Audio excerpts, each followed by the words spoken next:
এই নিন 50,000 টাকা, আমার ভাইয়ের জন্য গাড়িটা দিন। আপনি কি ভাবলেন এটা কোনো সিনেমা নাকি?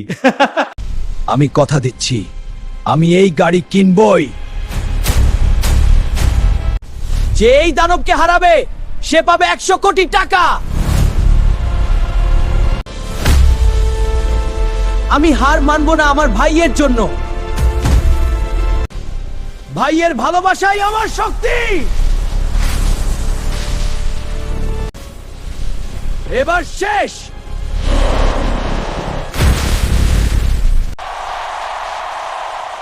আমি জিতেছি।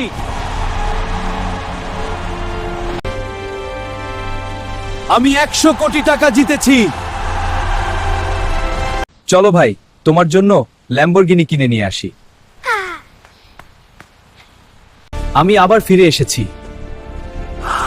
আজ আমি গাড়ি কিনতে এসেছি। তুমি আমাকে আগে তাড়িয়ে দিয়েছিলে, এখন এই শোরুম আমার। এখন থেকে এখানে কাজ করো। এইরকম আরো ভিডিও দেখতে চাইলে উই আর হিরোজ চ্যানেলটিতে সাবস্ক্রাইব করুন।